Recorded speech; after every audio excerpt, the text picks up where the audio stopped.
Hello everyone, I'm Jonathan Little for PokerCoaching.com, here today reviewing a hand from the $10,000 FaZe tournament that took place recently on GGPoker. This is their Super $1 Million tournament, and this time it had a $10 million guarantee, so they needed 1,000 people to put up $10,000, and they did it.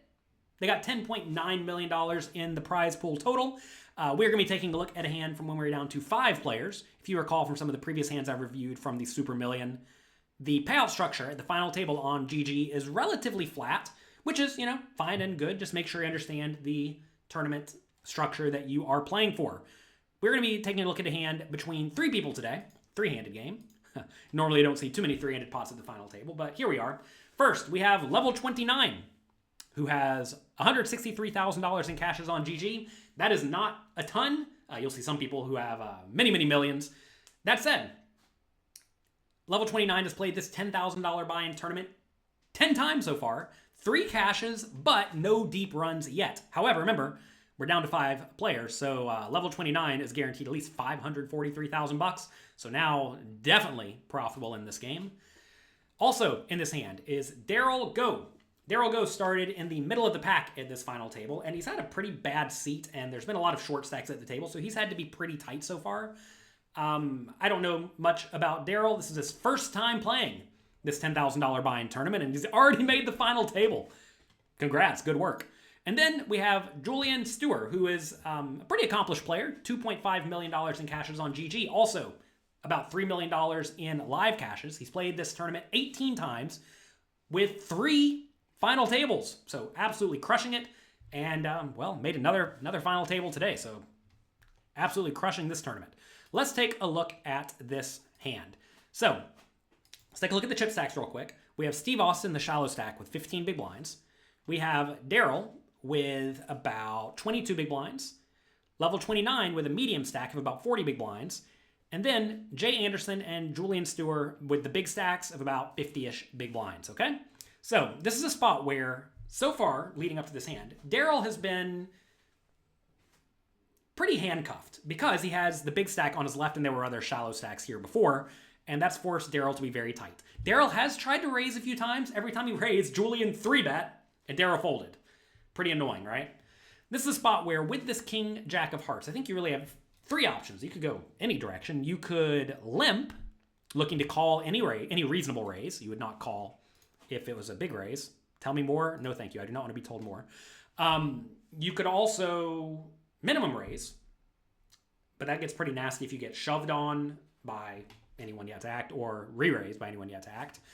Or you could just open shove, but open shoving is pretty nasty because when you do run into a good hand, you're just essentially giving Steve Austin a lot of equity for a payout jump. So this is a spot where you do have to be very, very cautious. You do want to play the King Jack of Hearts. It's a good hand. I would probably have just put in the min raise, but I could certainly be convinced that other plays are fine. So, assuming Daryl has been tight, not too out of line, relatively cautious so far, when he min raises, I think Julian has a pretty easy fold with a King 7 offsuit, because in order to open here in the spot, due to Steve Austin's shallow stack and the fact that Julian's been pretty aggressive, you gotta think Daryl has something good. However, Julian doesn't care.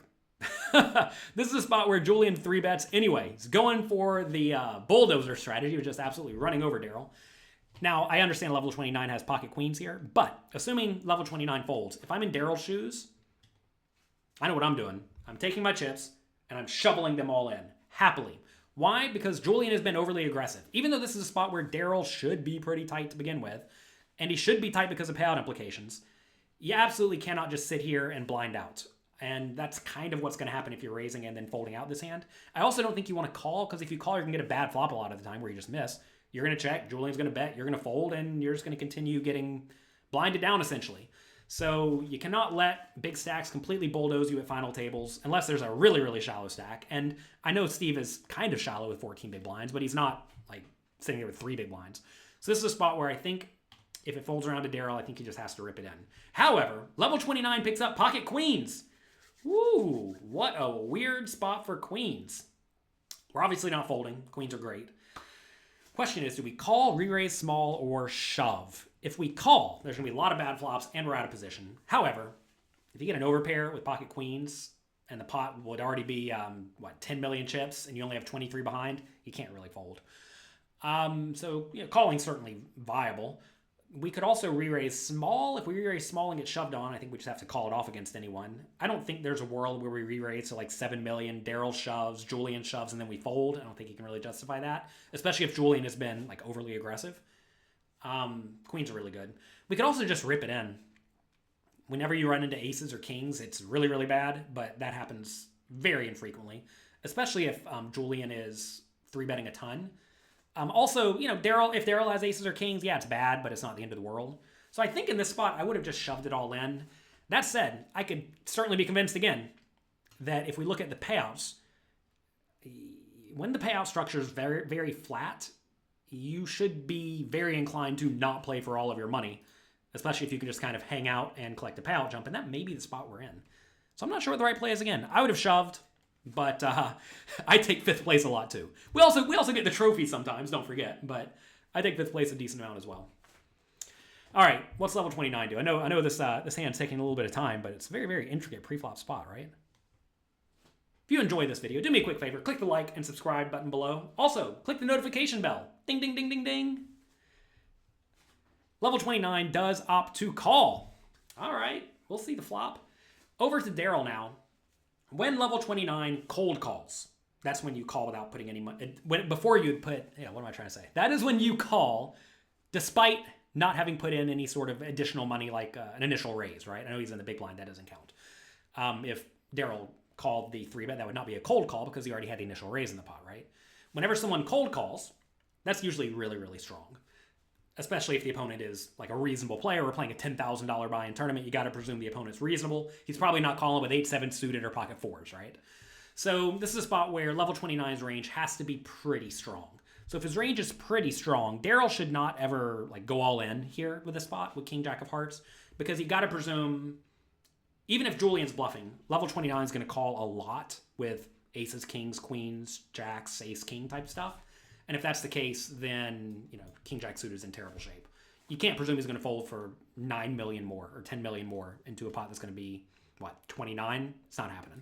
So the question is, do we call and see the flop or do we just fold? I actually don't hate folding in this scenario because of the payout implications. You want to make sure you are not going broke. A great way to not go broke is to fold. However, pot odds exist. We have to put in, 1.6 to try to win 9? Whoo, I'm a sucker for pot odds, so I guess I'm going to call and try to get there. It is a spot where you're going to be in pretty bad shape if you make top pair, though, because one of these two players is going to have you dominated a lot of the time. Daryl gives it some thought. King Jack of Hearts is beautiful. Think it's going to work out? What do you think? Maybe it does, maybe it doesn't. Notice they give you a very long time bank on GG, which is fine and good. They should give you a lot of time. We're playing for a lot of money. And ooh, we get the setup. This is a spot where I would presume level 29 is going to check. And if I was in Daryl's shoes with this flush draw, I would lead it all in. Why? Because you can get ace high to fold. Both players could easily be sitting here with good ace highs, ace king, ace queen. Also, you may get Julian to fold out a hand like ace 4, which would be great. You may even get a hand like pocket 9s to make a tight fold, which would be great. If you check, it's only good if Julian bets and level 29 then does not fold. If Julian bets and level 29 folds, now we're just kind of getting our money in with little to no fold equity, which is marginal. If it checks through and we miss, it's marginal. So I think I would probably have let it all in Daryl's shoes, given we have about a pot-sized bet. That said, I could again be convinced checking is the right play. Here, though, that's not what happens. Level 29 decides to lead. Kind of a weird spot to lead. I think... I don't know. This is one of these spots where I don't even know what level 29's actual range looks like. The ranges are all over the place. I guess leading makes some sense. The problem with leading here is that when you are behind, and I do think Julian could be sitting here with pocket 8s, pocket 4s, or pocket 2s, as could Daryl, they're just never folding. And so by leading here, you may even get a hand like pocket 9s to fold. It'd be a tight fold. You may get a hand like 8-7 to fold. It'd be a tight fold again, but these are the hands you really want to get action from. And I think the way you do that's by checking. That said, he does go for a small enough bet to where perhaps he will get called by those hands every time anyway. So anyway, he decides to lead. And now it's up to Daryl. I want you to think about this spot, and I want you to pause and write in the comment section below what you would do with the king jack of hearts in this scenario. Would you fold? Would you call? Or would you go all in? Go ahead, pause the video, and write it in the comment section below. All right, did you go through that active learning process? Did you enjoy it? Did you like it? I hope you did. Going through this active learning process is going to go a long way to improving your poker skills quickly and exponentially. If you're actively thinking about this spot, well, it's going to go way farther than if you're just hanging out. Nothing wrong with hanging out. Thank you for being here. But I want to make sure you're improving your skills. To help you improve your skills, make sure you check out pokercoaching.com/free. There we have over 1,000 interactive hand quizzes where I put you in the shoes of our world-class coaches and essentially ask you, what would you do in these spots? And then you get feedback in real time. It's like having a private coach, 24 hours per day, on demand, whenever you want it. So make sure you check out pokercoaching.com/free. This is a spot where I think a lot of people just rip it all in, but I don't like that play. Why do I not like that play? Because in this scenario, you have to presume your flush draw is the only flush draw. You may be against the ace-x of hearts every once in a while, but that's pretty unlucky if that's the case. So if you have the only flush draw, you essentially know that you get about 40% out of this pot on average, no matter how many people are in the pot. So you want to do everything you can to get Julian to put money in the pot too. Because in the spot, if you shove, you have to presume level 29's never going to fold for 6 million more into a pot that's going to be humongous, right? So you have no fold equity. Therefore, you're essentially just putting all of your money in with 40% equity. But you don't want to be doing that at the final table. You want to be putting your money in ahead, right? I understand the pot's big. We're not trying to fold this hand. But we want to do everything we can to get Julian to put money in, because whatever Julian's going to put money in with is going to be taking equity away from level 29, not from Daryl. Like imagine Julian has pocket nines, right? You would love him to put his money in with pocket nines here. But if you shove, I think pocket nines will just fold. Same thing with like ace 8, right? Same thing with random ace of hearts king, ace of hearts queen. That's a hand that may call a 4 million bet, but will fold to a shove. Maybe, maybe not. Who knows? But this is a scenario where if you shove, Julian's going to play very well. Whereas if you call, he's going to have to stick around way wider. And a lot of the hands that he's going to stick around with are going to be random pairs. And you want all the pairs in the pot because you win this hand when you make a flush or maybe a king. And you just lose it every other time anyway. So this is a spot where you want to make the pot as big as possible because you get 40% of the pot, right? So if you're going to get 40% of the pot out, you want to make the pot gigantic. And the way you do that is by calling and keeping Julian in with as wide of a range as possible. So Daryl gives it some thought. And this is a pretty common spot that comes up in cash games a lot, and tournaments to be fair, where you have a very clear draw, but you lack fold equity. And when you lack fold equity, if you shove, you're essentially just putting your money in behind. And you don't want to put your money in behind. Now, I want to make it clear. If there's any world whatsoever where level 29 will bet 4 million and then fold for 6.5 million more, then shoving is amazing. Even if it happens like 10% of the time, it'll probably be worth it.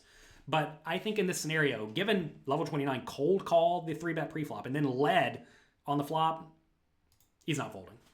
I would be flabbergasted if he folded anything here. Could you imagine if we were watching this and he had like 10-9 of diamonds or something? That would be ridiculous. Anyway, Daryl gives us some thought. He does shove. And now Steve Austin is saying, please no heart, please no heart, please no heart. Because if no heart comes, Steve Austin gets a payout jump.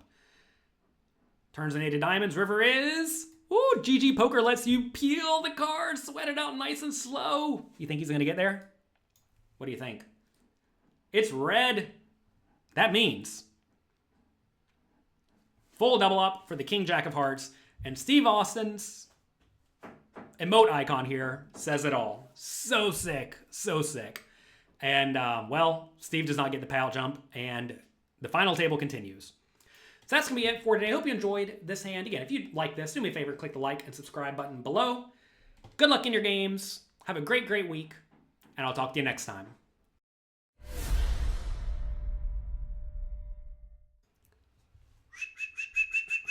Yeah, I'm talking to you.